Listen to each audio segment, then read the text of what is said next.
ওই সীতামাকে উদ্ধার করবার জন্য সমুদ্রের উপর পাথর বন্ধন করে সেতু তৈরি হয়।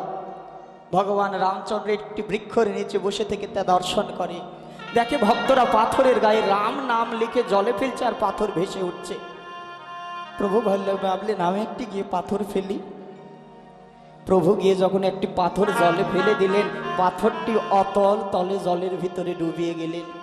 প্রভু এদিক ওদিক তাকিয়ে দেখে কেউ আমায় দেখলই নাকি, কেন ভক্তরা পাথর ফেলছে ভেসে উঠছে আর আমি ফেললাম পাথর ডুবে গেল। ভগবান রামচন্দ্র যখন চলে যায়, পিছন থেকে হনুমান বললেন প্রভু এ তোমার কেমন লীলা। ভগবান রামচন্দ্র বলছে হনুমান এ কথা তুমি জগতে জানো, কাউকে বলো না, আমি পাথর ফেলেছি আর জলে ডুবে গিয়েছে। হনুমান বললেন প্রভু এই কথা তো জগৎকে বলতেই হবে। কেন জানো প্রভু, এখানে তুমি কি শিক্ষা দিলে?